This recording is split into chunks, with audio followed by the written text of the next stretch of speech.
Cultural Station. Today I'm going to give you a few tips about non-technical. I'm sure you guys are going to give your interviews very soon. So कुछ एक tips हैं जो मैं आप लोगों को देना चाहता हूँ non-technical के लिए. पहली बात, when we hear this word called non-technical, what we understand, what I've observed, most of us understand that it is all about preparing the answers of all these frequently asked questions at the time of interviews. For an example, why merchant navy? Introduce yourself, your strengths, weakness, and so on. There are plenty of questions we have for non-technical. So हमें लगता है कि like preparing the answers of these questions, it is all we have in non-technical. Yeah, having the answer about what to say into that particular question. But I have a different perception about it. I have a different idea about it. Non-technical is just not about what you say. It is always about how you say that. We understand we have to prepare an answer of a question, but how to answer that question, that is also very important. और एक चीज मुझे ऐसा लगता है कि अगर मैं इसको थोड़ा सा सिंप्लीफाई करके बोलूं, नॉन टेक्निकल का कोई आंसर नहीं. Technical it has logic. Physics, chemistry, maths, aptitude, इनसे अगर आपके पास क्वेश्चंस आ रहे हैं, मैथ्स की कुछ कैलकुलेशंस हैं, फिजिक्स के कुछ लॉजिक्स हैं, आप चेंज नहीं कर सकते हैं. लेकिन नॉन टेक्निकल ऐसा कोई लॉजिक नहीं है. Non technical is just your emotion. अगर वो आपसे पूछते हैं कि okay why do you want to join merchant navy, that's your feeling, that's your emotion which you have to say. अभी उसके लिए हमने आंसर पूरा प्रिपेयर किया कि I want to join merchant navy for these reasons, but if you are failing to explain that I am actually meaning it, I feel it, that's where we are lacking. It is, as I said, it is not about what you say, it is all about how you say. आपका answer देते हुए आपकी body language, आपके expressions, आपका confidence, आपका body posture, आपका thought process, आपकी एक वो जिद, एक वो ज़ील जिससे आपको ये बात प्रूव करना चाहते हो कि sir whatever I am saying is right, it is real, it is honest.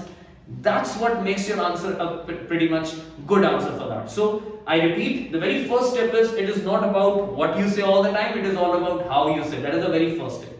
Now tip number 2, इसको बहुत इंपॉर्टेंटली समझना. यहाँ बहुत लोग लैग करते हैं. अभी हम सब लोग क्या कर रहे हैं, इंटरव्यूज आने, हम सबको पता है, हम प्रिपेयर कर रहे हैं. हम प्रिपेयर क्या कर रहे हैं, अपने आंसर्स. एंड आई गारंटी, अभी हम अगर 15 20 25 क्वेश्चंस में आप लोगों से पूछूं या आपके पास कहीं लिस्ट होगी, आपके पास उन सबके आंसर्स रेडी बना लिए होंगे आपने. And we have made the answer जो हमें अच्छे लगते हैं कि यार this is the best answer, मैं दूंगा ये answer and then everyone will be happy. However we are lagging in this also. बच्चे, जो आंसर्स हम प्रिपेयर कर रहे हैं, we are preparing the answer जो हमें अच्छे लग रहे हैं. We forget that what they want to listen to. जब वो सामने बैठ के आपसे कोई क्वेश्चन पूछ रहे हैं, बीट एनी क्वेश्चन, अगर वो ये भी पूछ रहे हैं ना, बेटा why do you want to join merchant navy, तो वो शायद कुछ एक एक्सपेक्टेशंस ऑलरेडी बना के बैठे हैं कि अगर ये ऐसा आंसर देगा then only will be liking this answer and will be letting him go. Be it like why should we hire you, if they ask you that how long will you work with us, they have a different thinking in their mind that they are expecting something different. अपने answer जितनी बार बनाते हो, सिर्फ ये मत सोचा करो that this is the best answer. Always think कि सामने वाला सुनना क्या चाहता है. अगर वो आपसे ये पूछ रहा है why should we hire you, think twice कि वो क्या सुनना चाहता है. अगर वो ये पूछ रहा है कि बेटा आपकी वीकनेस क्या है, आप इसको सोचो वो आपसे आपकी वीकनेस क्यों पूछ रहा है. Think of these things in your mind. So second tip number 2 is, it's not about what we answer, it's all about what they want to listen to. Always try to prepare your answers accordingly. Now tip number 3, that is again very very important, आप लोगों को समझना पड़ेगा. It is all about working on your communication skills. अब यहाँ एक gap है. Communication skills को हम ये मानते हैं कि अच्छी इंग्लिश. सर मेरी इंग्लिश वीक है, इसलिए मेरी कम्युनिकेशन स्किल्स अच्छी नहीं है. On the other hand sir मेरी इंग्लिश बहुत अच्छी है, so I don't have any problem in my communication skills. But we need to understand communication doesn't only just limited to a language.